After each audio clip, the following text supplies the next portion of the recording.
arzulayıram. Biraz heyecanlıyım sizi. Narahat olmayın, heyecanlanmayın. Her şey qaydasındadır. Nurman'a sağlamadım ama. Sizin gözəl bir hədiyyəniz var. O hədiyyəni sizə təqdim etməyə səbirsizlənirik. Uğurlarınız hər zaman bol olsun. Hər zaman hanımları da, bəyləri də sağlam həyata istiqamətləndirəsiniz. Təşəkkürlər. Sizin qismətinizdə səhnədə daha çox qalmaq var imiş Nurlan xanım. Sənə daha da gözəllik görsün. Nurlan Hanım'ın ödülünü təqdim edəcəyik.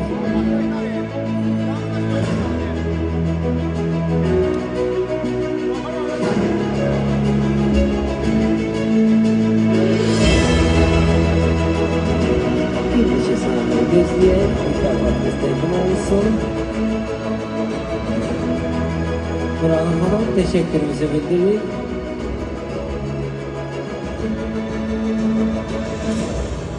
Uğurlar arzu edirik və istəyərdik ki, qismeti olur. Mən bayaq bir məqamı qeyd eləmək istəyirəm. Mən dostumuzu görürəm hal-hazırda. Bayaqdan bir neçə dəfə təqdim elədim.